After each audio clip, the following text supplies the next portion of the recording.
Jnana Ashraya Ashraya Avikriya Swadrikhetur Avikriya Swadrikhetu Vyapako Sangye Anavritaha Vyapako Sangyanakritaha Etai Dvadashabhir Vidvan Etai Dvadasabhir Vidvan Atmano Lakshanai Parai Atmano Lakshanai Parai Aham Mameti Asadbhavam Aham Meti Bhavam Dehadau Mohajam Tyaje. Ehadau Mohajam Taje. Translation. Supreme Maharaj continues. Atma refers to the Supreme Lord of the living entities. Both of them are spiritual, free from birth and death, free from deterioration and free from material contamination. The individual, they are the knowers of the external body and they are the foundation or shelter of everything. They are free from material change, they are self-illuminated, they are the cause of all causes, and they are all pervading. They have nothing to do with the material body, and therefore they are always uncovered. These transcendental qualities, one who's actually learned must give up the illusory conception of life in which one thinks, I am this material body, and everything in relationship with this body is mine. So, as you can see, Prahlad Maharaj is discussing the distinction between the Atma and the body. In one sense, you can say he is actually talking about the Bhagavad Gita. So the Atma can refer to the Supreme Lord or the living entities. And in a sense, it is true because they are both spiritual. But the one is known as the Supreme Atma or Paramatma, and the other one is known as the inferior Atma, you can say, or Jiva Atma. In the purport, Srila Prabhupada makes it very clear that one of them is the leader, and he quotes from the Katha Upanishad, Nityo Nityanam, Chetana Chetana, to indicate that one of them is the supreme one, and the other one depends on that supreme one. Right? So one maintains and gives the other what it requires for sustenance. So continuing, Srila Prabhupada says the living entities have the same qualities as the Lord.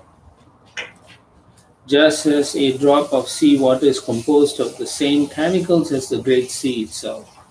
So in terms of quality, we are identical, which is what Prahlad Maharaj is trying to tell his classmates. So in that sense, there's oneness in terms of quality. But in terms of quantity, the Jivatma is finite. The Supreme Paramatma is infinite. One can understand the Supreme Personality of Godhead by understanding the sample, the living entity, because all the qualities of God exist in a minute quantity in the living entities. There is oneness, but God is great, whereas the living entities are extremely small. And so then Prabhupada compares that to the great sky. The sky has been unlimitedly big, but God is bigger than the sky. Similarly, we acknowledge the living entities are small or smaller than atoms, being 1/10,000th the tip of the hair. Yet the quality of being the supreme cause of all causes exists in the living entity as well as the supreme personality of Godhead. Again, he is enhancing the point of having the same quality. Okay. And then towards the next paragraph, Srila Prabhupada says, although everything is an emanation from the Supreme Personality of Godhead, one should not think that the Supreme Lord is dependent upon anything else. He's independent, he's Swarat, he creates, but he doesn't need anything from his own creation. He's self-sufficient. And Prabhupada continues, both God and the living entity are fully conscious. So this is the other aspect of being a living entity. There's consciousness. He is supreme consciousness and we are individual consciousness. We are conscious of our body, but the Lord is conscious of everything within the creation. Okay? And in any case, the point Srila Prabhupada wants to highlight, and so that we understand, is that he quotes from different sections of the Vedas, and he says all these Vedic injunctions prove that both the Supreme Personality of Godhead and the minute soul are individual. Because we confuse, when we go to the world, we meet people, everyone says E equals MC square. So we all, one energy. In one sense, it's true, but we are separated energy. Okay, Mama Yangsi Jiva Loka Jiva Bhuta Sanatana. So Sanatana means eternally separated. One is great and the other small, but both of them are the cause of all causes. The corporally limited and the universally unlimited. Okay. And then in the last paragraph, Srila Prabhupada says we are never equal to the Supreme Lord in quantity. So we can never be equal. Persons with small fund of intelligence, without seeking the literatures or the scriptures, they think they are equal in quality with the Lord, therefore they must be equal in quantity also. So Prabhupada makes that point. So that kind of intelligence, he says, is Vishuddha Buddhaya, contaminated intelligence. And finally, towards the end, Srila Prabhupada says, if you take the process seriously, follow it nicely, and if you follow a perfected soul like Srila Prabhupada himself, then you can understand the relationship. Okay? And what is that? You become perfect in knowledge. The individual exists in darkness when he is not understanding God, and he thinks he is the material body, then he is considered to be in the darkness. And so Prabhupada says this is called Aham Mama. Basically, it's from the Aham Mameti principle. This is illusion.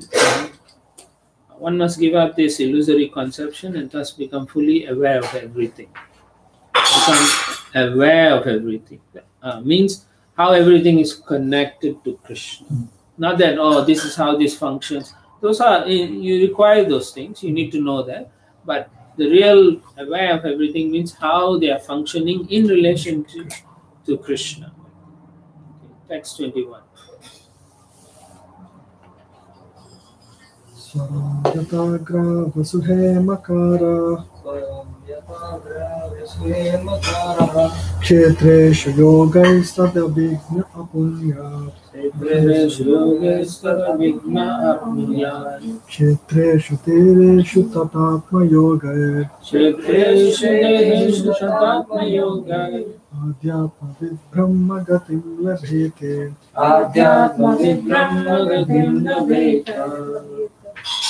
An expert geologist can understand where there is gold, and by various processes can extract it from the gold ore. That means they add some chemical and bring it up. Similarly, a spiritually advanced person can understand how the spiritual particle exists within the body. And thus, by cultivating spiritual knowledge, he can attain perfection in spiritual life. However, as one who is not expert cannot understand where there is gold, a foolish person who has not cultivated spiritual knowledge cannot understand how the spirit exists within the body. So we find that when we go out and preach, when we talk about the soul and the body, you find 90% of the population don't understand this concept. Because they all identify with the body, so it's very hard for them to understand. They don't have the what we say in from Rupa Goswami in Nectar of Devotion. They don't have the adhikar, meaning they don't have the qualification, right? So it's interesting to even understand certain things spiritually. You have to have certain qualification. We take things for granted because anything we experience in the world is through our senses. So it is the intellect uses the senses to gain some knowledge. So that's what the senses are for. But because you don't have a connection to the spiritual thing, the senses only tell you can enjoy or you cannot enjoy. So that's the basic knowledge, and that's found in both the animals also. So therefore, what's the difference between human and animal? So therefore, it's foolish to for us also to go and just talk without elevating a person's consciousness to the level that they can understand what is spirit, what is matter. So sometimes we think we are doing the right thing, and it may be, but we also have to have some intelligence to say, okay, this person can understand only this much, so we will talk something like that. But we want to like speak real hardcore philosophy, then it's not favorable. People think I don't understand what he's talking about. Like that. So we fall back onto how our Acharya himself conducted when he met all kinds of people, and he always kept it very simple. And if the level is higher, then he raised the standard also. So we should know the philosophy, but we shouldn't. The intention should be to help them, not to confuse them. Okay, so therefore Prabhupada continues. Here's a very good example concerning spiritual understanding. So that means there must be some level of understanding or qualification. Now, if you don't have the qualification, then his point is one should approach a spiritual authority. Could be a spiritual master or someone who knows the philosophy properly, or someone who has practiced the philosophy. Just like you find a lot of people take our Bhagavatam and then they write their own theses, PhD papers, and so on and so forth. But they have no practical experience. So how can they give the practical understanding? So you won't get that. So that is one of the things you should be very cautious about. So Prabhupada says, unless one has been trained by a spiritual master, he cannot understand what is spirit and what is matter. So this also means that as practicing devotees, you all should want to be trained by a spiritual authority. It's not just simply taking initiation. You should ask questions. Tadvidhi pranipatena pariprashnena sevaya. So you also have to serve and ask questions. And ask for guidance like that. So spiritual authorities are meant to guide you based on scriptures like that. Okay? Therefore, this is very important. When we take it for granted, oh yes, trained by spiritual master. But we don't want to be trained. Real training is you have to ask, what should I do? How should I do it? Why am I doing it this way? Like that. And then you practice, and then you'll find that there is some benefit for you. You come to a stage of understanding spirit even better than before. It's always a progression. It is never. It could be a digression sometimes when we are not sincere, but generally it's a progression if you take it sincerely. Yeah. Yes. I'm thinking. Okay. When we say that we should ask spiritual master what should we do, what we should not do, we got the instructions from Prabhupada, right? I never asked. Right? Yeah, you have to, because your situation may slightly differ from the general instruction of what the Acharya has given. In the broad scheme, I'm doing it, but I'm not sure if I'm making advancement. How do I know I'm making advancement? Yeah. How do we know that? Exactly. So you have to ask. So each individual have a different advancement criteria. The details differ, but the methodology is the same. Like that. Yeah. Anyway, let's continue. Yeah. Right. So when we are trained like that, then we can connect with what is matter and spirit, and we understand certain things. Some of the things is in your own activities, like not just job situation, anything. Oh, if I do this, this is not good for my spiritual life. So that means you're making advancement. You understand I shouldn't be doing these things. Right? Sometimes we take it for granted. I've been working so hard. I've been doing so much. It's okay. I'll go to the movie, but it's a good movie. So that is actually not a good or bad. It's wrong.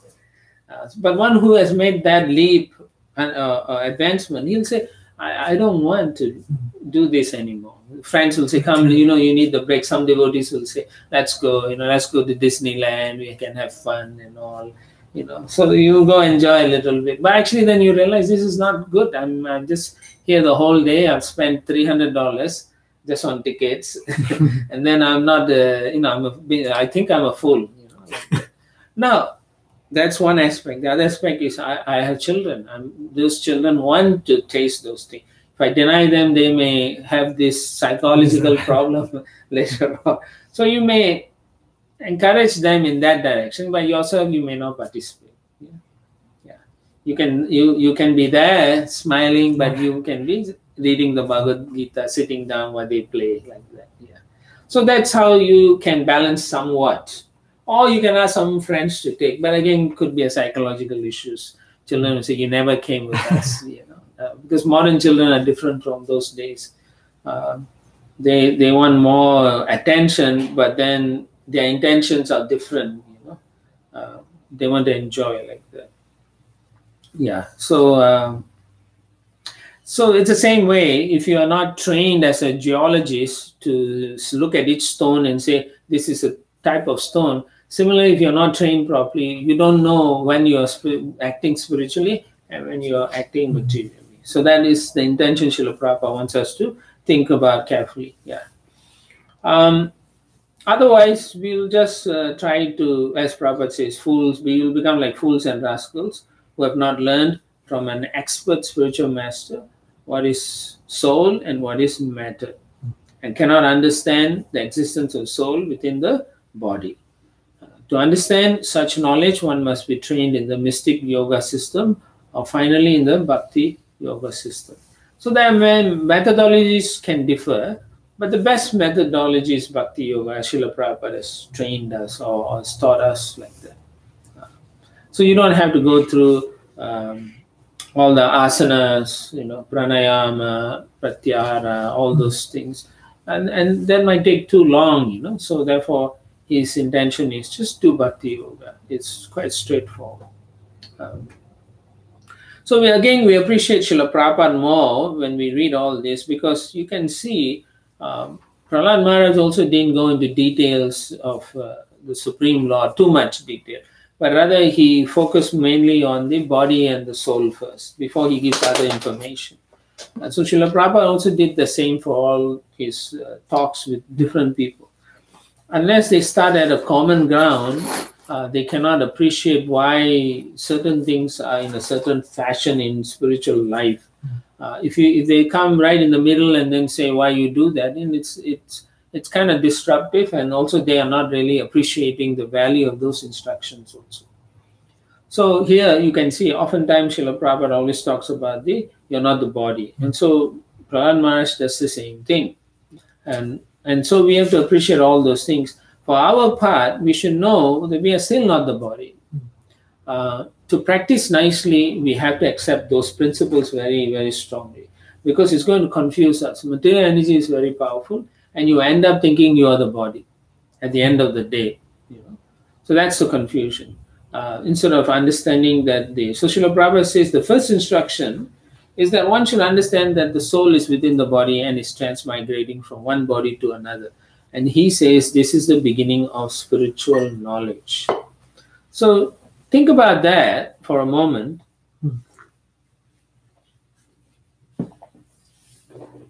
Right? You have to ask yourself, am I the body or the soul? So remember I said, we cannot, in our practice, and then all of a sudden you think you're not the body. No, we don't think like that. Rather, we think we are servant. Yeah. When you come to that understanding, then you know you're not the body already, because you identify as a servant first, not the body. So that is the cultivation or the change or enhancing of your consciousness that is important. Not so much as I am so and so. That is just a title for this external body. Rather, you have to understand I am the servant of Krishna, and Krishna is kind to me. Like that. So that is the beginning of our spiritual knowledge, actually. And if you're not successful, then you have to go into another body. Like that. Yeah. So, continuing, Srila Prabhupada says, if we don't use our intelligence properly, then we are no different from animals. Saiva Gokaraha. Every member of human society should clearly understand the instructions of Bhagavad Gita. So again, he emphasizes, he doesn't say understand the instructions, he says clearly understand. Srila Prabhupada didn't just write the purports like that. He is very deliberate. There's a reason why he emphasizes certain things. Because we have to also know the Bhagavad Gita properly. For only in this way can one be spiritually elevated and automatically give up the false, illusory knowledge by which one thinks I am this body and everything belonging to this body is mine. Aham mameti. That's just like a dog, dog and the bone, like that. This doggish conception should be rejected immediately. Okay. Text 22. Astau prakritaya proktas अष्टौ प्रकृतया प्रोक्तास् Taya eva hi tadguna त्रया एव हि तद्गुणः Vikara sodasacharyaye विकारसोदशाचार्य Puman eka samanvayat पुमानेका समन्वयात्. Translation: the Lord's 8 separated material energies. Right? You also done this in the Bhagavad Gita which chapter? Chapter 7, verse 4. 4. The 3 modes of material nature and the 16 transformations, the 11 senses and the 5 gross material elements like earth and water. Within all this, the one spiritual soul exists as the observer. Therefore, all the great acharyas have concluded that the individual soul is conditioned by these material elements. Okay, so Srila Prabhupada discusses the purports from the Bhagavad Gita, which you all have done, so we're not going to go into that. But in the next paragraph, Srila Prabhupada talks about how the total material energy is a combination of the 3 modes of material nature. And then he says it is because of the interaction of these 3 material modes of nature that the 5 knowledge gathering senses, the 5 working senses, and their controller, the mind, are manifested. Okay. So you have intelligence and all different things are being created by the combination of the gunas with the senses, with the working senses. Okay. I know we have done this, but quickly. 11 senses, I was thinking mind is there, but mind is the part of separated material It's energies. also, it is known as the 6th sense. So 2 times they will calculate mind? No. So 5 and 5 senses are clear, working and knowledge acquiring And senses. the 6th What sense it? is the mind, so it's 11. But here, the 8 separated material energy mind is already there. 5 material elements and 3 subtle elements. Yeah. The mind is already there in 8. Yeah. And then 11 may again mind is there. So mind is twice. Where is that you're looking at? Just the 11 senses. They are not material elements. translation. Where you're looking? Oh, you're looking at translation. Yeah. We're going back to the translation. Yeah, that's Yes, we different, have no? done this. We have That's different. But दो बार नहीं calculate हो गया mind. Yeah. It's the same. It's just calculated differently. So in the translation is separated energies he's talking about, the 8 separated material energies he's talking about, and then the 3 modes of material and the 16 transformations, which includes the 11 senses again. Okay. And then the 5 gross material elements like earth. So all of them is included again, I think, in the 11 senses and the 5 gross material elements like earth and water, because the 8 separated materials energies are also part of the 5 gross material elements like earth and water. So it's the same thing. It's the same comparison. Okay.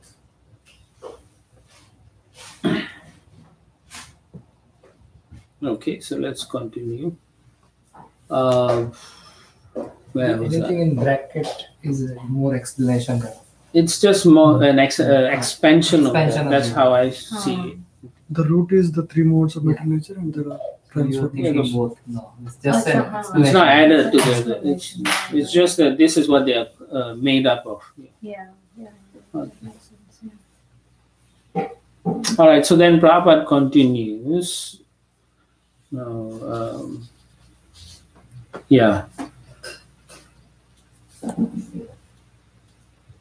Okay, according to these modes, when they are combined, the living entity gets the opportunity to perform different types of karma with different types of knowledge, thinking, feeling, and willing. Then in the next paragraph, Srila Prabhupada says, this has already been analyzed by Kapila Muni in the third canto. Okay. So he's not going to spend more time on that. In the paragraph after that, Srila Prabhupada says, as soon as a living entity quits this combination of material elements, it becomes a mere conglomeration of matter. Okay. The spirit soul, that means it all remains is just matter without the spirit soul. Okay. Just like the body, when once the soul leaves the body, it's just full of chemicals and that's it, and it's useless. The spirit soul is qualitatively one with the Supreme. So we know that. We have just discussed that earlier. But you may wonder why Srila Prabhupada does that, because we forget. After we read one verse, we forget already. So this has to be emphasized many times. And then he wants to talk about the individuality of the spirit soul as well as the Supreme Soul. They are all individuals. Okay, so this is the second time he emphasizes the same principle. The one is only a master of his body, which is a combination of our material energy. But the Supreme Lord is a master of everything within creation. Like that. And then in the next paragraph again, Prabhupada emphasizes how the material energy is in fact divided into 24 elements. Here he gives a different calculation. The individual soul, the owner of the individual body, is the 25th subject.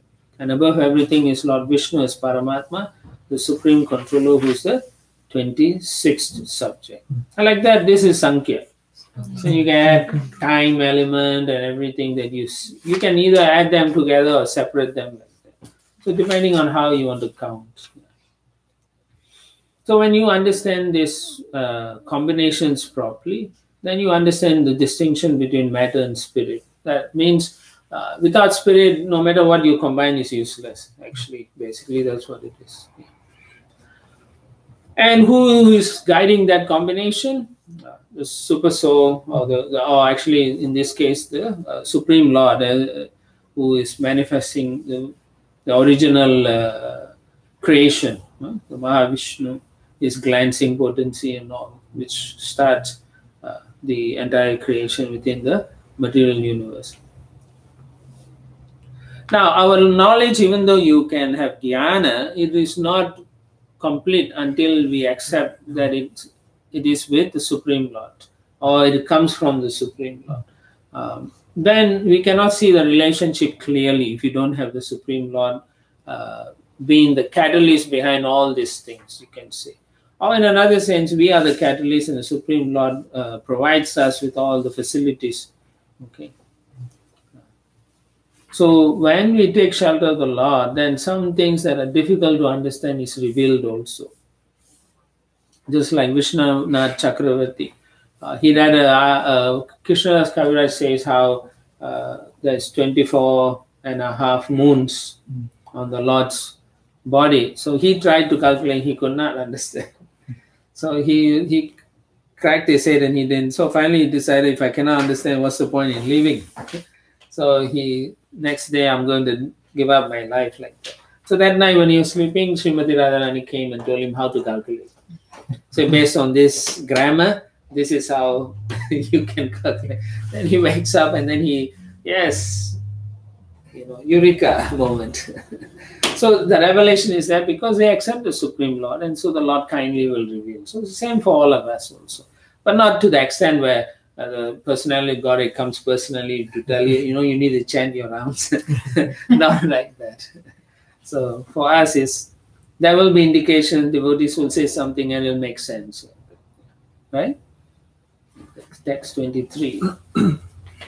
Tehastu sarva sanghato Dehastu sarva sanghato Jagatastur iti dvida Jagatastur iti dvida Atraivam Vidyah Purusho Atraivam Vidyah Purusho Neti neti iti atat Tyaja. Neti neti tatyaja. So neti is again Sankhya also. Different way where you reject. This is not my soul, spirit, like that. Translation: there are two kinds of bodies for every individual soul: a gross body made of 5 gross elements, and a subtle body made of 3 subtle elements: mind, intelligence, and ego. Within these bodies, however, is the spirit soul. One must find the soul by analysis, saying this is not it, this is not it. Thus, one must separate spirit from matter. So Srila Prabhupada gives an example in the purport where he says you can point at your head, your body, and say, what is this, what is it? And more or less you realize that the body is separate from who you are. If you're intelligent enough, you catch that. You can do this in to anybody, from school children to intelligent people. They will also come to the same conclusion. So this way of pointing and so on is logic and analysis, basically. And so, based on that logic and analysis, you can practice devotional service and come to know that we are not the body, but the spirit soul. A very simple way of understanding this. And we understand that the body is different from the soul. We can see that factually, that when you're sleeping and dreaming, you don't think of your body. You're not attached to the body. So who am I? Like that. How is it that I'm not conscious of my body when I'm sleeping? So like that. Of course, science will say, well, that's the only way you can rest your mind. All kinds they will say. But in reality, the soul is independent. He can dream and do other things. Like that. Text 24. Anvayavyatirikena vivekeno satatmana Svargasthana samamyangayir Vimrasadbhir asatvarai. Sober and expert persons should search for the spirit soul with minds purified through analytical study in terms of the soul's connection with and distinction from all things that undergo creation, maintenance, and destruction. So again, it's analytical through logic, and so you understand, okay, this is what it is, like that. In the second paragraph, Prabhupada says, in the first paragraph, it's the same thing, pointing and asking, like that. Because Prabhupada says, no one says, I hate, they say, my head. So who's the my? Who's the my? If you're not the head and if you're not the body, who are you? Like that. So in the next paragraph, he says, people can argue that in the body we find head, hands, legs, belly, blood, bones, urine, stool, and so on. But after everything is considered, where is the existence of the soul? A sober man, however, avails himself of this Vedic instruction. So you can guide people to a certain level to identify that actually you're not the body, but the conclusive proof is we go back to our scriptures to say, you can understand that you are not the body, and we know for a fact this is the scripture. So what does the scripture say? So Prabhupada quotes from Taittiriya Upanishad. Okay. And based on that understanding, we know that the entire body has grown or have grown on the basis of the soul. If the soul is within the body, everything grows. If it's not there, it doesn't grow. The example Srila Prabhupada gives is a dead child. Why is the dead child not growing? If there's chemical still there, why isn't it growing? Because the soul is not present. This is very hard for even the scientists to disprove.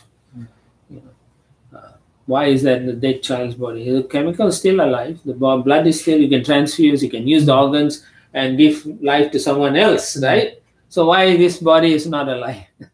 So they can BS their way around it, but in reality we know it's not true. Okay. So basically combination of chemicals is a foolish understanding, Srila Prabhupada says. The Vedas inform us, however, that chemical combinations do not constitute the living force. The living force is the Atma and Paramatma, and the body grows on the basis of that living force. We have to understand that nicely. And once a living force is in there, the body goes through 6 transformations. Automatically we know that's when it does. But as soon as the living force is denied access to a body, it cannot. It just dies, or it just deteriorates, breaks down. So again, Srila Prabhupada says this is the first understanding of spiritual knowledge explained in Bhagavad Gita, that the body is different from the soul. So remember, it is so important that Prahlad Maharaj is establishing this principle. The last few verses he's trying to make it clear. Like 6 verses is talking about you're not the body first. The body exists because of 2 entities there, the Paramatma and the Jivatma. And the Jivatma is but a part of the Lord. It's not the full personality. Without the Paramatma sanction, the Jivatma cannot proceed also in the body. Okay. Text 25. Buddhe jagaranam swapna Buddhe jagaranam swapna sushuptir iti vrittaya sushuptiriti vrittaya tayena vaivanu sodhyaksha purusha para. Sodhyaksha purusha para. Intelligence can be perceived in 3 states of activity: wakefulness, dreaming, and deep sleep. The person who perceives these 3 is to be considered the original master, the ruler, the supreme personality of Godhead. That means the person who actually can understand all these 3 aspects of it, or the person who allows those activities in wakefulness, dreaming, and deep sleep is the personality of Godhead. Okay. So in the purport, Srila Prabhupada explains, without intelligence, one cannot understand direct activities of the senses. Nor can he understand dreaming or the cessation of all gross and subtle activities. The seer and the controller is the Supreme Personality of Godhead, the Supreme Soul, by whose direction the individual soul can understand when he is awake, when he is sleeping, and when he is completely in trance. So when someone is in deep sleep, you can tell, oh yeah, this person is sleeping. When someone is dreaming, you can see maybe they talk, maybe they move. And even the person who is dreaming will know when he is awake. I was dreaming. Yeah, like that.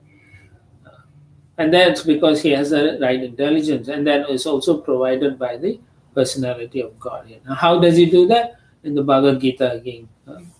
What is that? Matta Smriti Jnanam Aponam. So he allows us to remember, allows us to forget, and he gives us the knowledge basis. Because the living entity is absorbed in this existence, as Prabhupada says, in the 3 states of wakefulness, dreaming, and deep sleep, using their intelligence. And the Lord allows us to use those intelligence to exist in this fashion. And so he quotes Madhavacharya, who says the living entity is sometimes described as Sattva Buddhi, when his intelligence acts directly to perceive pains and pleasures above activities. So the intelligence is primarily used for what is pleasurable and what is pain in our activities like that. We are not so much worried about other activities where we're walking and so on, because it is not functioning in that sense. Our intelligence is always used for, okay, this is distasteful, this is tasteful. That's the main thing. And then you do the activities to get there. That's how we use our intelligence. And so these are all supplied by the Lord's Paramatma, who allows us to remember, allows us to have the knowledge, and at times he makes us forget that we are the existing also. So we can be sleeping for 10 years, coma like that. Yeah. Okay. So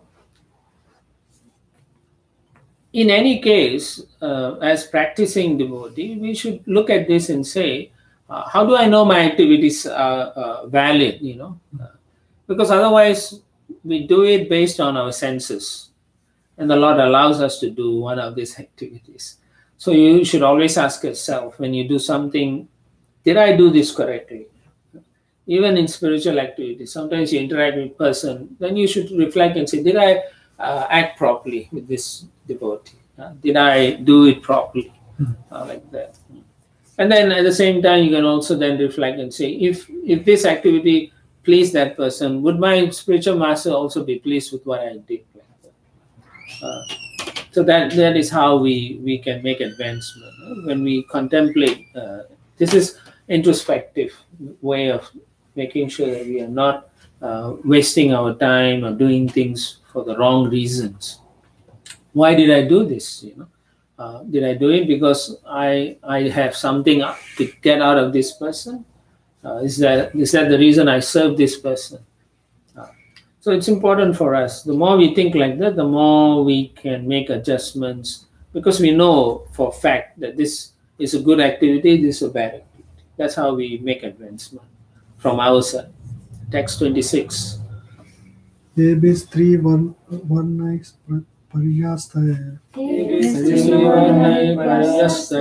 buddhivedai kriyodbhavai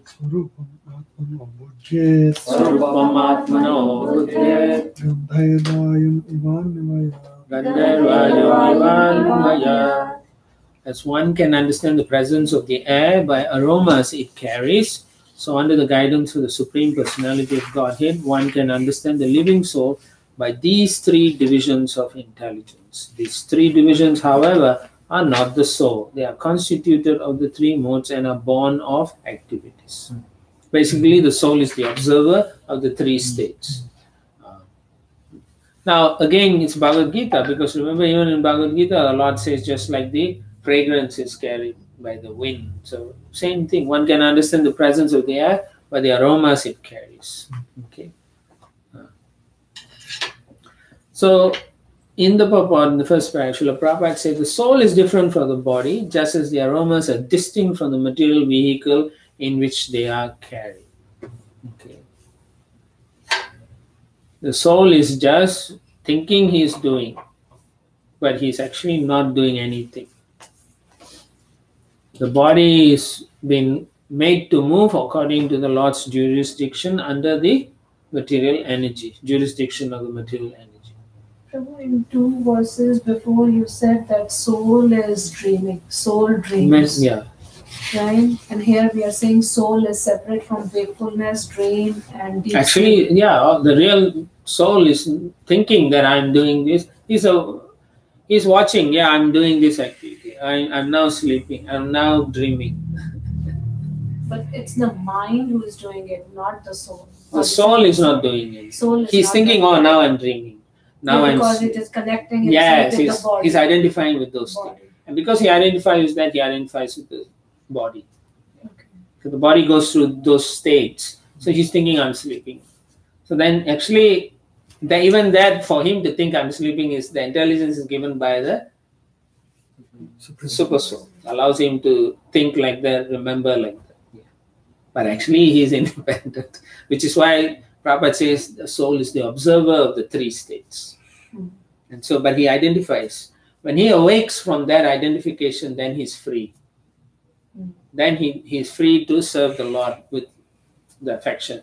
But by starting that system in our conditioned state, we can get free also by bhakti yoga. So that is the whole point here. When you take out bhakti yoga, then you don't become the observer anymore. You will be actually performing for the Lord. You factually do service for the Lord. So in one sense, in the beginning, you are identifying with the body, and then you do service. But because of the purification, you will then realize, this is my true nature. So then the Lord gives you more intelligence to continue that way. And therefore, you're doing your original activity. And then all these three states doesn't mean much anymore, because they are useful for serving the Lord in that sense. They become useful, yeah. Right? Okay, so in the next paragraph, Prabhupada says, one may artificially think himself liberated from material contaminations. If he has not taken shelter of the Lord's lotus feet, his intelligence is polluted. So sometimes people think, oh, I'm not going to do these activities, I'm going to stay away from this, that, and they think I'm free from everything. But actually, no. If there's no connection with the Supreme Lord, he is still bound by the three modes of material nature. That's what it is. So therefore, he is not liberated. Okay. Obviously, again, Srila Prabhupada shows us how the soul is situated. What is this Buddhi Yoga? The Buddhi Yoga is that we understand that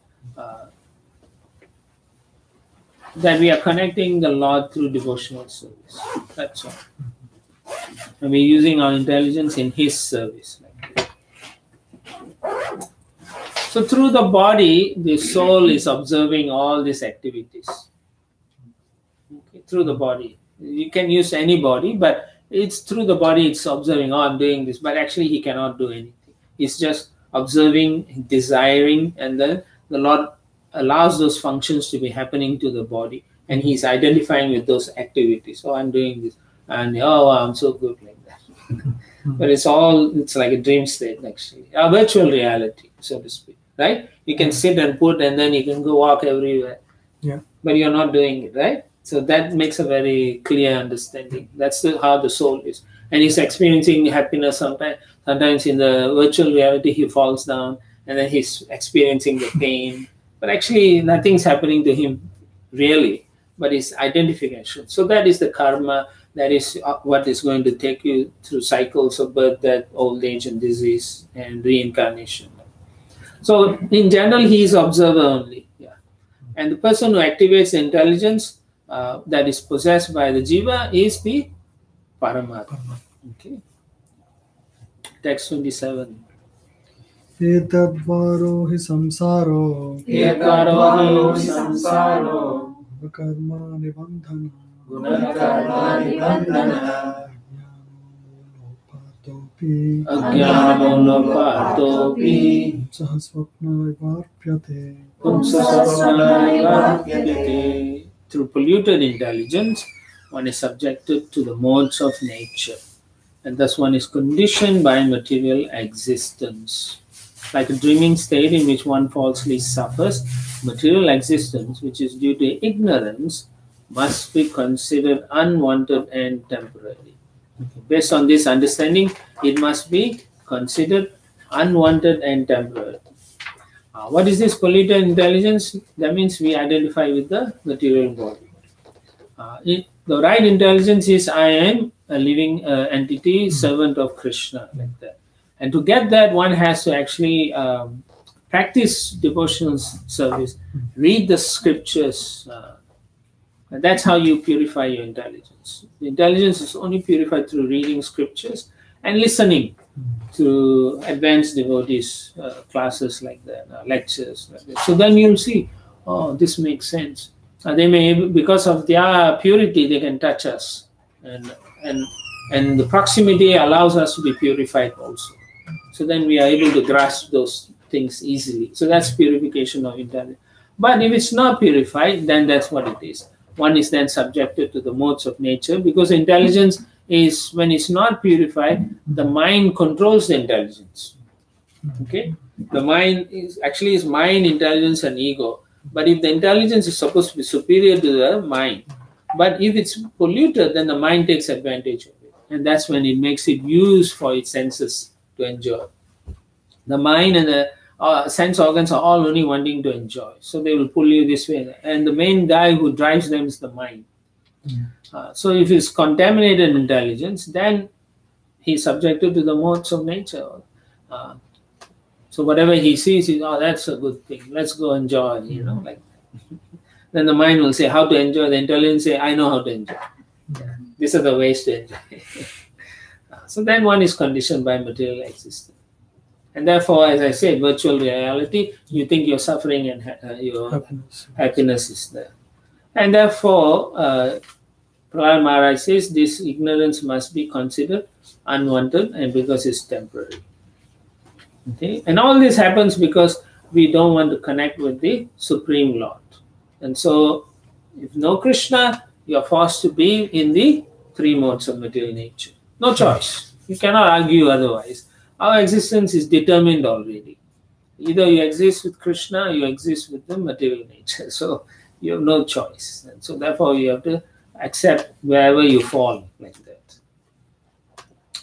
In the let's see, second, yeah, in the paragraph before where it says Maharaj Rishabdev, in the middle of the paragraph, Srila Prabhupada says, therefore, if by good association, by instructions of a bona fide spiritual master, one takes to Krishna consciousness, his conditional life of material existence is vanquished, and his original consciousness, known as Krishna consciousness, is revived. Two things here. One is good association, and the second thing is one follows the instructions of the bona fide spiritual master. Be it in the scripture or through his representatives, one should follow. Good association is where we fail most of the time, because we think if my friend who's a karmi, who's a nonsense, is my well-wisher, then he must be my good association. We think like that. And that causes the mostly that determines whether you'll take up the process seriously or not. If you are always going to go to such association, and they'll say, oh, come, let's go to Las Vegas, And then you'll say, yeah, I haven't been to Las Vegas. Yeah, then you go spend the weekend there. And then the next day is Janmashtami, you come and celebrate Janmashtami.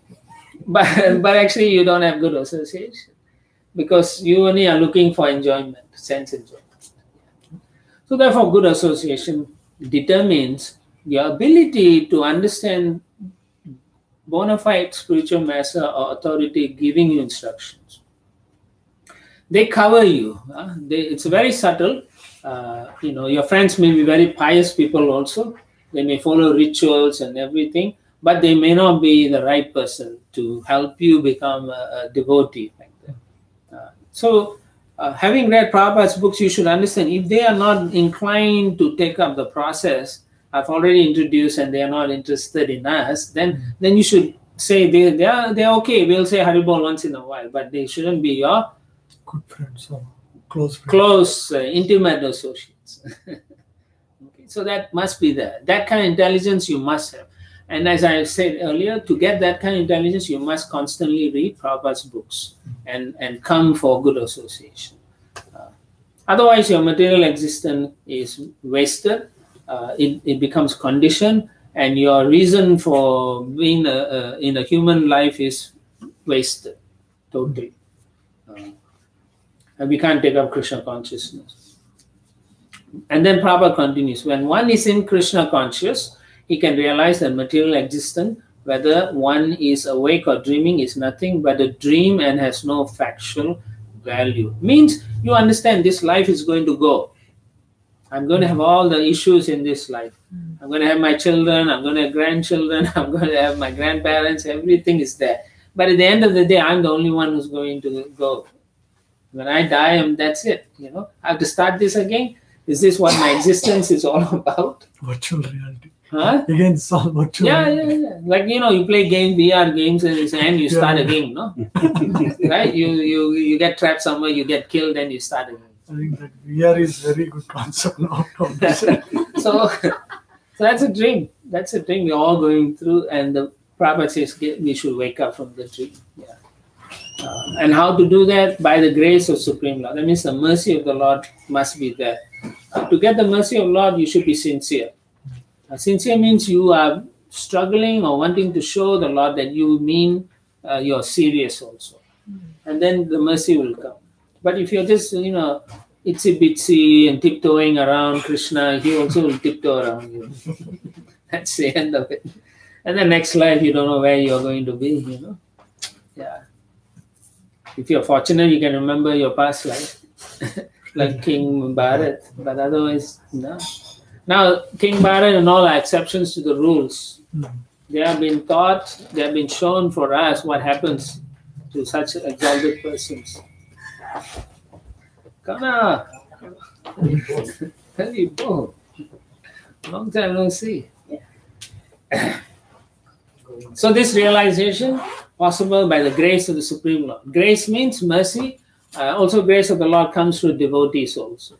So we should understand, if a devotee cares about us and wants us to do something, we should understand that the Lord wants to give us some mercy. You should think, do I want this mercy? Am I better than the Lord? Am I going to reject the Lord? So again, Prabhupada quotes Madhavacharya. Madhavacharya is very straightforward. He is like, when he says something, he'll cut you like that. Burn bang. So then he says, one must realize that the material condition of life is full of distresses. Dukkha rupa pi sansara. The whole cycle is full of miseries. One can realize this with purified intelligence. Buddhi purvam avapyate. Yeah. When one's intelligence is purified, he can understand that unwanted temporary material life is just like a dream. Swapne. Just as one suffers pain when his head is cut off in a dream. You get so shocked you wake up. Okay? Without the mercy of the Supreme Personality of Godhead, one continues in ignorance and is thus subjected to material distresses in various ways. Now, the distresses becomes meaningful when you take up Krishna consciousness. Without Krishna consciousness, the distresses seem overbearing sometimes. Sometimes you see some family, they go through so much difficulty and they cannot handle it.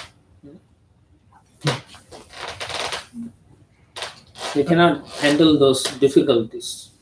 But once you see Krishna, once you see where your situation is, your karma, everything, then you say, yeah, I have to go through this. Yeah. I heard this example of, so in material life, the miseries are like in the ocean, you're just suddenly kept in the middle without any help. That's like material life. Oh, the but miseries. devotees, they have a boat. Though the difficulties are there. Yeah, they are in the boat. In the boat. That's in the rocky boat. In the rocky boat. That's a good example. With a boatman. Huh? With a boatman. With a boatman. Yeah. So again, if your intelligence is not purified, it is the cause of your situation. Okay, because the mind takes control of the intelligence and it causes problems for you. Because on the own, the mind is always saying which is good. It's a comparative thing for you, and it needs intelligence to give you that discrimination. And then the intelligence will tell you how to enjoy the senses. I'll show you the best way to enjoy. Oh, mommy is here. Maybe I don't come back from school. I call mommy and say I've got the extra work in school, but I'll go with my friends to movie. Party. Yes. So that's the intelligence coming in because the mind wants to enjoy with the senses. Like that. So the intelligence is the cause when it's not purified, and it's always bound by the gunas and actions. Okay, the gunas acting, your friends, they all are passionate, and then you feel passionate about it. It's like that. You may be just a normal person. They come, did you hear about this? It's so good, so wonderful. Everyone says, and you're like, that must be good, no? Right? So the guna and the actions all excite you. Yeah, you may not even like some football. So when your son says, Papa, look at this, look how you look. Yeah, that's a good one. Then after that 1 hour, you're still watching. Yeah. So influenced by the gunas and action. We also tend to have the herd mentality, right? Follow what the majority That's the guna. That is right. That's the influence of the guna. Sangha sanjayate. Sangha sanjayate. Krodha. Okay, its root is not understood, how this thing is happening. So therefore, Prahlad Maharaj here, he says, right, Ajnana Mula, whose root is ignorance. How this is taking place, we cannot understand. Though it is insubstantial, it imposes the body on the jiva. By its focusing on what to enjoy and not, we get another body because we hanker for this and that, those things. Oh, I want this. This life is so miserable, I have to go through all this. I have to do so much work. Next life, I wish I had no parents. Some kids will think like that. So they become, they get born and the parents will put them in adoption. And then they grow up thinking, why my parents didn't let me go? You understand? So this is how, if it's not purified, this is how we think, So it imposes the body on a jiva, a particular types of body. Just like in dream, you may think something, a tiger is chasing you. You're imposed.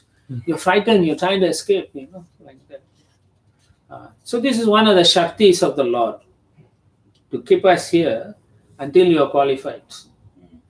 And it's functioning by His will, not that He's personally saying, okay, this guy needs more difficult. No, the Shaktis are performing under His direction.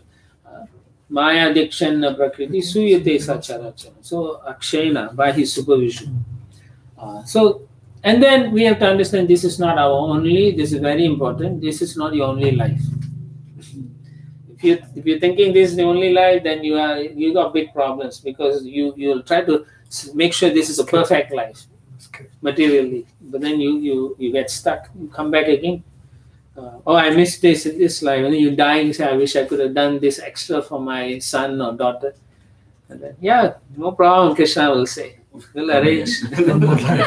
Next life you come, you have to do that particular activity. Plus other extraneous activities that you don't want to do in any way. May come. Bonus. Bonus. Every life is going to be like that. So it's very nice to understand what Prahlad Maharaj is saying, because it allows us to think in a different level altogether, not in a mundane perspective. Text 28. Tasmad bhavadhi kartavyam. Tasmad bhavadhi kartavyam. Karmanam trigunatmanam. Karmanam trigunatmanam. Bijaviharana yoga. Pravaho paramodhiya. Pravaho paramodhiya. Therefore, my dear friends, or sons of the demons, your duty is to take to Krishna consciousness, which can burn the seed of fruitive activities artificially created by the modes of material nature, and stop the flow of the intelligence in wakefulness, dreaming and deep sleep. In other words, when one takes to Krishna consciousness, his ignorance is immediately dissipated. It's a very nice translation Prabhupada gives.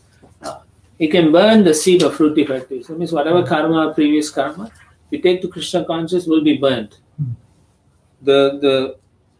The fire of Krishna consciousness will burn everything. But we have to do it properly. Because if we are not careful, then we create more karma also at the same time. If it's not Krishna conscious, then you have to be doing karmic activities. And that's why it becomes a challenge for many of you when you're working environment. How to purify those work activities? You have to give in charity. The fruits of your labor. That's one way of purifying. The other way is you have to always think, I'm doing this for Krishna. But then there's a situation you don't know whether this is for Krishna or not. So that's difficult. So best is to give the fruits of your activity. Of course, you don't calculate and say, all this, I can only give 25% like that, or 5% like that. Krishna, I can't give you this month. So, Prabhuji, when as you suggested, we give fruits, that will become more like karma yoga, not really, because. But you should not be attached to the activities and give the fruits to Krishna. That's niskama karma. So it's better than purifying, at least. Yes, better than any other method. If you can't meditate on Krishna, if you can't do your sadhana bhakti completely, then at least give me the fruits of labor. Krishna says, right? Correct. So if you're working, you're only earning money, right, at the end of the day. So is that what you're saying, that we give to Krishna? At the end of the day? At the end of the month? You're saying like all the fruitive activities, the results have to be certain and given to Krishna, right? So what if you can give everything, that's your money, whatever you make, the fruits of your activity. But if you cannot, then give some portion of it to purify something. Yeah. The other things you try through your devotional activities like chanting, coming for association, offering prasadam, vandanam, all those activities. You have to do it. Otherwise you are stuck and you don't know what's going to happen to you. Right? So the root cause of all this is ignorance of Krishna consciousness. So we should be very careful. So the idea here that he is talking about is to purify our intelligence from material intelligence to spiritual intelligence. And how is that? Through the yoga, the bhakti process. And it's easily done when you connect with devotees. Okay, otherwise it's not possible. It's a challenge on your own. If you have lived yourself alone and trying to practice Krishna, it's very difficult. Unless you got the blessings of the devotee or spiritual master, then you find things are smoother. Otherwise, it's not possible. Text 29.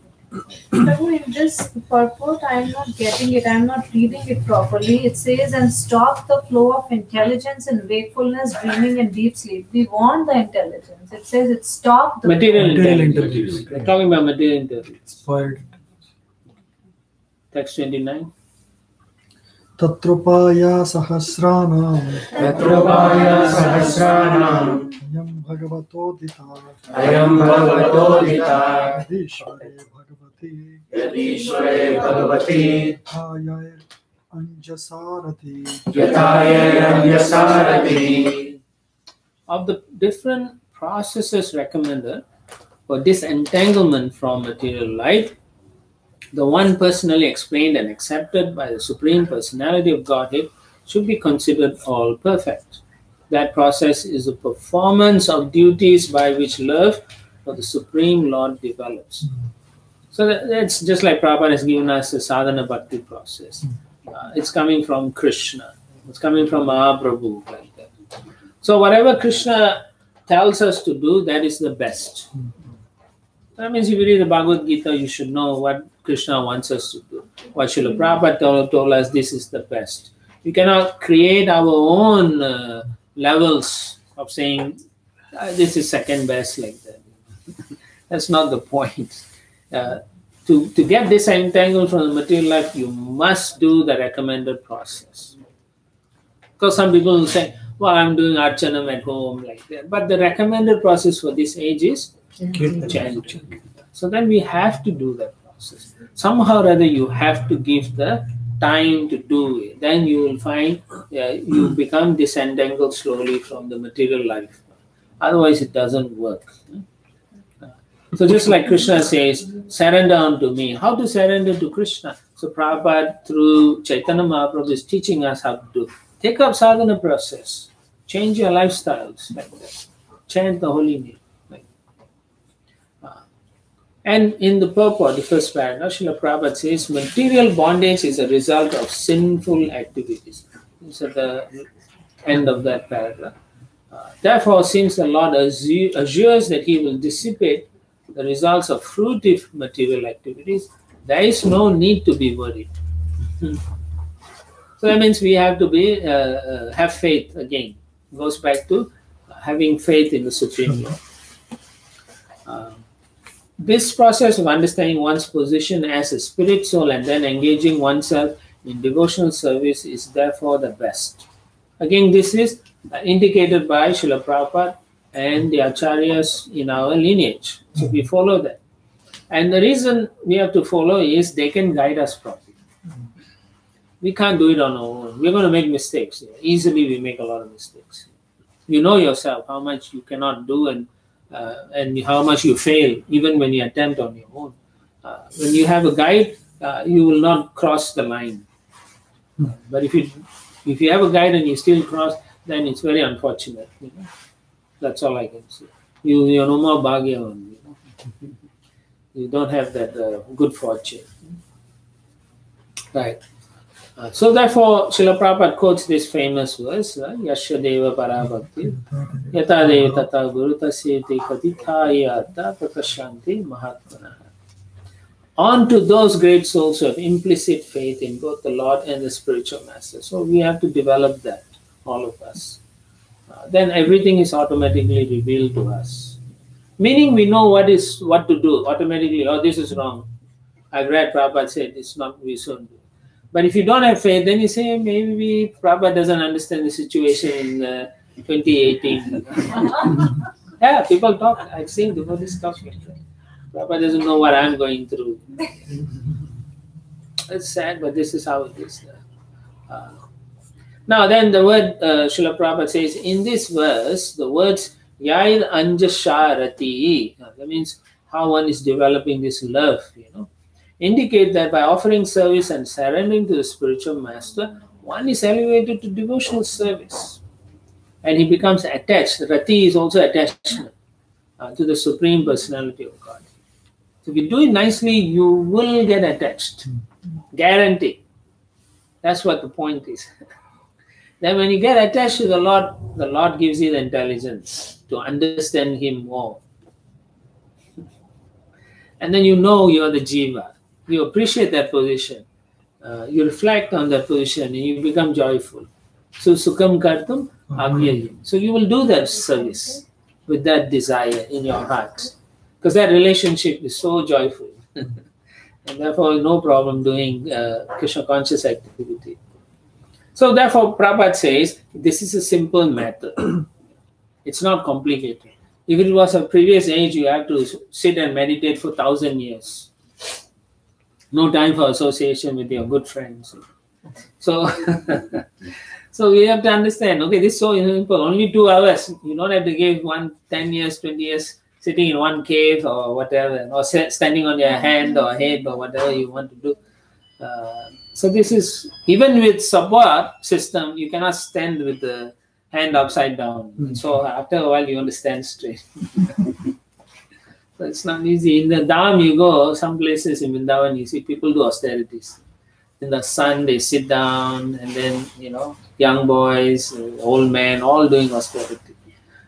But it's very hard in this age. You know yourself, so difficult for you to sit in one place. Yeah. Unless you have your cell phone, you cannot sit in one place.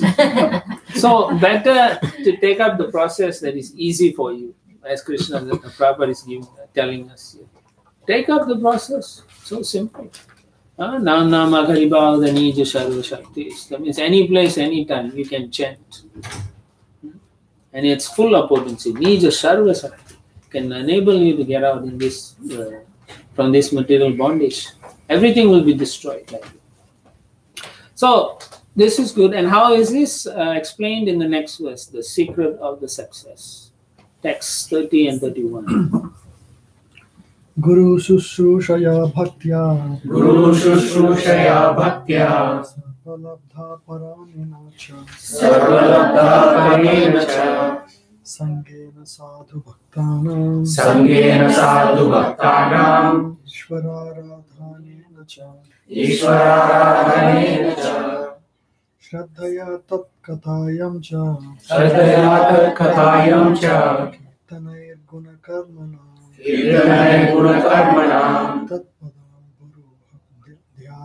Tatpadam Guru Dhyana Tamlinge Ksharadibihi.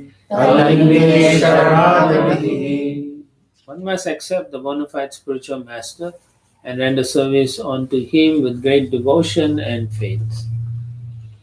Whatever one has in one's possession should be offered to the spiritual master, and in the association of saintly persons and devotees one should worship the Lord, hear the glories of the Lord with faith, glorify the transcendental qualities and activities of the Lord, always meditate on the Lord's lotus feet, and worship the deity of the Lord strictly according to the injunctions of the Shastra and Guru.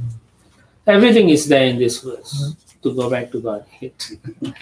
So accept a bona fide spiritual master. That means these are some of the, in Bhakti, Nectar of Devotion, 5 things are important. Take shelter of the spiritual master, living in the holy Dham, chanting the holy name, reading Srimad Bhagavatam, and deity worship. These things must be done. Deity worship is in Mangalarti, everything is it from morning till night? Deity worship is physically going there and dressing there, those archana, plus doing arti. At home, At home, yeah, if you can do that, dressing them, get up. But it must be, at home thing, people have their own rules. The rule depends on how they feel. Or how much they are able to. Yeah, so therefore, if you want to do home worship, you can ask your spiritual master, what is the standard, daily standard? And your Guru Maharaj says, this is the standard I want you to do. Then you are doing deity worship, according to your Guru. Otherwise, you're not doing anything. Doing what you want to do. That's not surrender.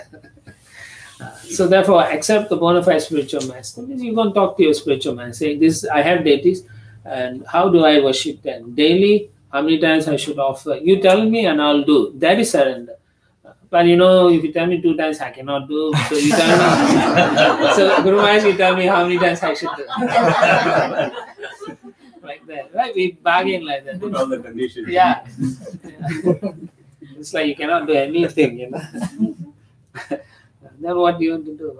Then offer how many times offering? All this must be.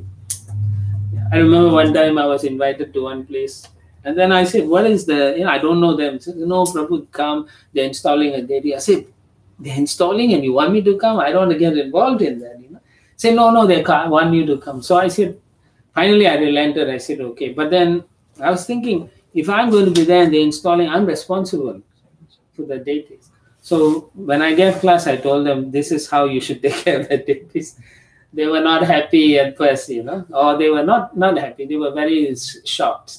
They didn't expect that. Then I said, if you can't do that, then don't do it. And then I stopped. So after 1 year, then they told the other devotee they are maintaining the standard to tell me. Yeah. So then you could see they are sincere, that they know what the deity is. Not like, when I feel good, then I do.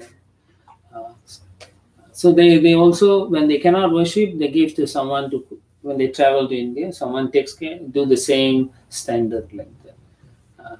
I even told them they can put them to rest if they don't, but they realize that, if they don't develop that relationship, what is the point? Yeah. So they do 2 offerings a day, I think, and they do a full arati in the evening with the family like that. Very nice. But it's the desire is genuine, you'll do it. So you have a spiritual master, you take instructions and you do it properly. That's why Srila Prabhupada defines it as with faith. Faith, you must have the faith. Devotion and faith. Bhaktya, he translates the word bhakti with faith and devotion, not just devotion. So that's an important consideration, what Srila Prabhupada is wanting for us to understand. The other thing is whatever one has in one's possession should be offered to the spiritual master. So I've seen this, one devotee, every time my spiritual master, when I used to travel with him, we go to different cities. So whenever he comes to that city, that devotee will give his bank book, the balance, printed with the time and date. Say, this is what I have. Whatever you tell me, Guru Maharaj, I'll do. Every time. Where is this devotee?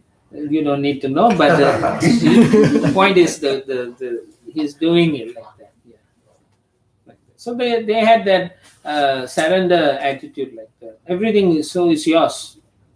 You want my Guru Maharaj will look at it and say, take it back. Yeah. He never said, okay, I'll keep it like that. No. Yes. Okay. That is the book distribution we are talking about. No. Then what is the time? What is the Bank time? balance is bank balance. Oh. This is a devotee grihastha. He gives his bank balance. He says, this is my bank balance. You do whatever, you can tell me what I should do with it. Like that. So that was the mood. So, I was like, wow. Amazing. Yeah, so that is what we are talking about. At different levels, you can attain the same level if you have faith. And the other point is association of saintly persons and devotees. One should worship the Lord. So you can do weekly because of the work environment, your situation. You do it at home. But on the weekends, all of you should come to the temple and worship together the deities. Right? You should make your life such that, yes, I can do.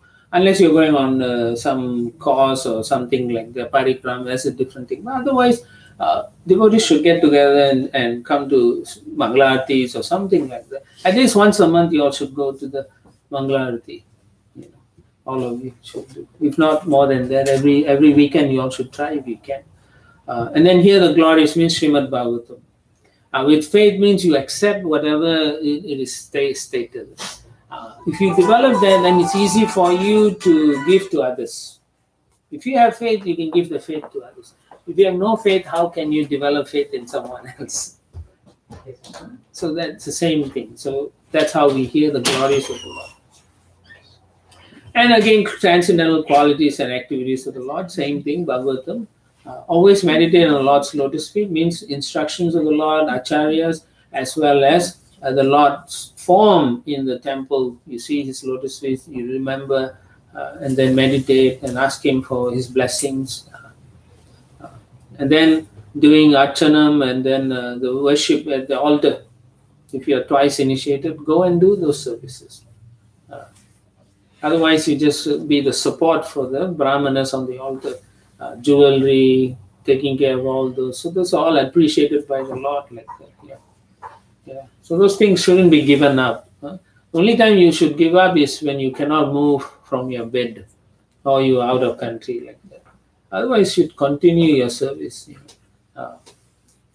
When people say, "Oh, I cannot do it. I don't want to do it," it's actually they are offensive actually, and the Lord has given them the excuse to go away. Yeah, that's the only reason. Otherwise, how can you not accept it?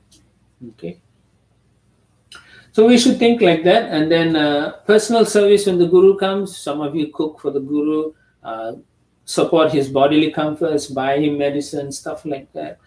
Sometimes you need to help the Guru bathe for those men, brahmacharis like that. Help him dress, sleeping. Sometimes you massage the Guru and eating like that. All those can be done. So those are all meditation on the Guru Seva. It's important, and we should think how we can support those services like that. The whole point is you have become a menial servant. You should give up whatever your CEO position is. You can be the CEO of Google, but when the Guru comes, you're nobody. Like that. That's how you should be. Shouldn't think, oh, how the Guru is chastising me. He doesn't know I'm so powerful. I'm like Trump, like that. No, not. Those qualities should be, I'm a menial servant. Like who? King Pratapa Rudra. Right? He took the broom to sweep. Now it becomes a fashion. But, but he was really sweeping in those days. He took the menial task. So when we come to the service, is the only deity service is the considered, or any service in the temple? Yes, everything is deity service. Deity service, right? Only like going on the altar and doing the services. No. Everything connected. The temple is a house of the deity. So if you sweep on the front lawn or clean, that is also deity service. Janitor service for that. Yeah. So that's all intimate service actually. Washing pot, the Lord ate from those things. You're personally washing. So it's very intimate service. So you shouldn't think it's not connected to the Lord. You clean the temple and the Lord is walking there. So it's all very intimate service. Yeah, you may not be directly connected, but you're doing it through the Acharya.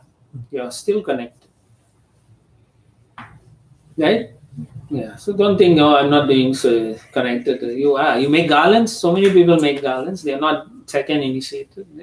But the Lord is wearing it. Yeah. So it's direct and intimate. When you cook, you offer, right? In those days, the kings will not eat the food cooked. They'll have one guy to eat first. And if he dies, they'll put the plate aside. So cooking for the deity is very intimate. Very special. So the Lord is taking what you're cooking. You could poison him, By not cooking properly, it's a poison. But the point is, it's intimate. Best part is he does not even complain. No namak, no salt. You do not know how he complains. I tell him, like he'll say, oh, this is not. Devotees will complain. I ate it. What's your problem? The way he complains is through the mouth of the devotee. Sorry, he's complaining. No, please don't encourage him. He can keep on complaining. So then you No, the complaint means it's for the benefit of the person. It should be like that. It should be done out of affection, not because I can control. Then it's wrong. Then the person feels hurt and won't have the desire to do a better service next time. Mostly in Kali Yuga, we are too sensitive. And devotees are super sensitive. So when you say, why you do that? They go home, they cry. All you said is why you did that. Then they will say, they could have said nicely why you did. So they're super sensitive. So you have to be careful how you phrase and how you tell them. Also. Yeah. Sometimes it's hard because if your nature is straightforward, and then you have to wind back a bit. And not what like that is like that. Then they may accept it. But correction is for that purpose only. to make the person become more qualified to please Krishna. Nothing else. Shouldn't be an ego trip, So gurus sometimes are very harsh with the disciples so that they can raise the standard of service. Not because the guru is a masochist or whatever, or sadistic like that. So Vishwanath Chakravarti remarks, Prabhupada writes in this connection, that whatever is offered to the spiritual master should be offered with love and affection, not for material adoration. So you all should think carefully. There's the bell also signifies a very important point. Love and affection. You must develop this affection in your heart, and you should be so happy to please your spiritual master. Otherwise, what is the relationship? So same thing, another sentence is, he recommended that one associate with devotees, but then there's a qualification. But there must be some discrimination. So different types of discrimination, as I explained yesterday. You got Madhyam Adhikari, Kanistha, and Uttama. So you can see how the devotee is. And if the devotee is always complaining, you can say Haribol to him, but don't take too much association. Then you also end up complaining. Yeah, the food has no namak. So the other guy say, yes, no namak.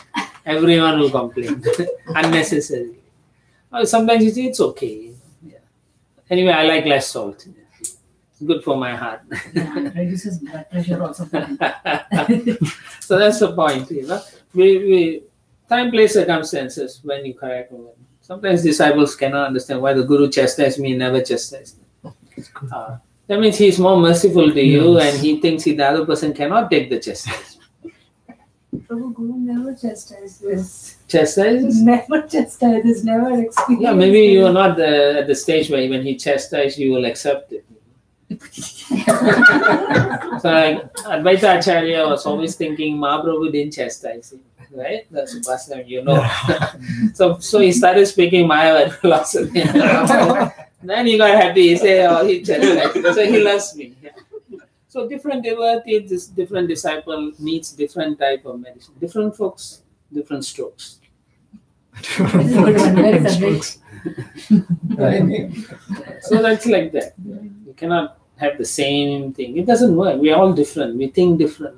Even twins will think slightly different. Like that. So so this is important. Associating, don't associate with people just because he's wealthy, so I associate, I also get some wealth. Like that, discrimination means how I can benefit, the whole point of discrimination is to make advancement in Krishna consciousness. That's all. So therefore you discriminate, say, this person can help me in my Krishna consciousness, so I'm going to associate with him. This person is not going to help me so much. And how do you, if you think this person is valuable for your Krishna, then you serve the person. And then if you think the person is peers, we're just going to talk something, then he's your equal. Like that. You treat like that. If you see the person don't know how to chant, don't know how to hold me, then you help. It's a kanistha, you're helping like that. So we have to think like that. In all circumstances, you're always doing the right things. And that's what we are doing in our Krishna consciousness.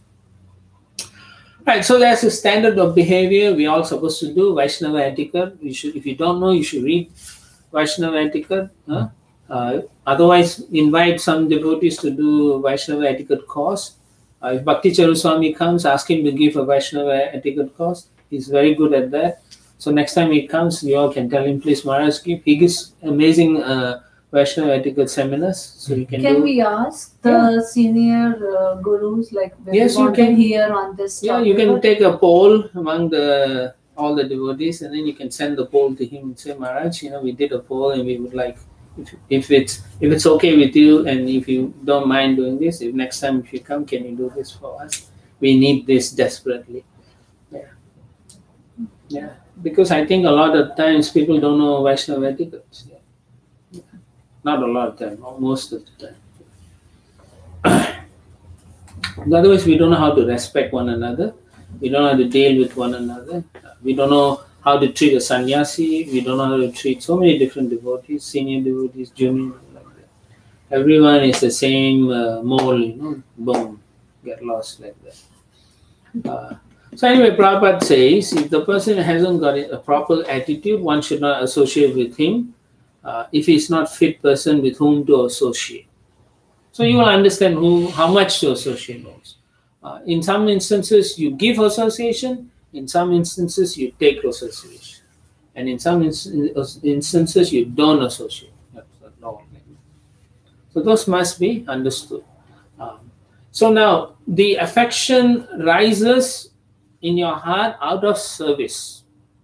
Okay, chanting is one thing; it'll purify you.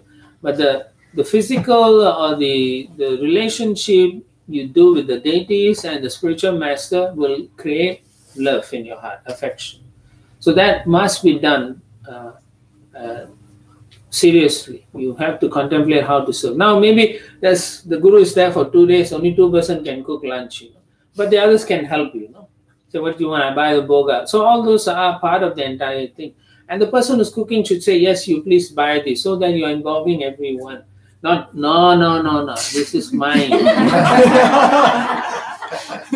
then you have a problem. Then next time they get a chance, they'll do the same thing to you. No. Now Guru is mine. So it's bad. It's bad. So if you find that some of you are like that, try to change. If you cannot change them, it's okay. But you don't do those things. Always gather everyone. Then okay, I need to grind the palak, so you can grind for me and bring. And in the morning I make the drink, fresh drink, whatever Maharaj takes, like that, right? So you can do like that. Oh, I want to buy the spinach, or I want to do this. Something I have to do, but it must be connected to the service. Guru Maharaj wants massage. Okay, I'll buy the oil, you massage. So when you do that, Rati, as is said here, will arise in your heart because you're doing it out of love, affection in the beginning, and it turns to genuine love, and that love will be transposed to Krishna himself in the end, like that, because he is Sakshat Darinve Na Samastra Shastra. So gurus are like that. Or you can buy something. Guru Maharaj, I found this in the internet. I think it's very useful. I want you to have this. He may look and say thank you. In the next city, he'll give it to someone, but that's not the point. Point is you have having a relationship, but not for gaining recognition. Guru Maharaj, did you speak about me? That I gave you this? Did you tell others? Right? Or asking other devotees, oh, Gurudev came, right? Did he say anything about me? Like that. Calling, Just making sure. Why he didn't say anything? Actually I did all this thing.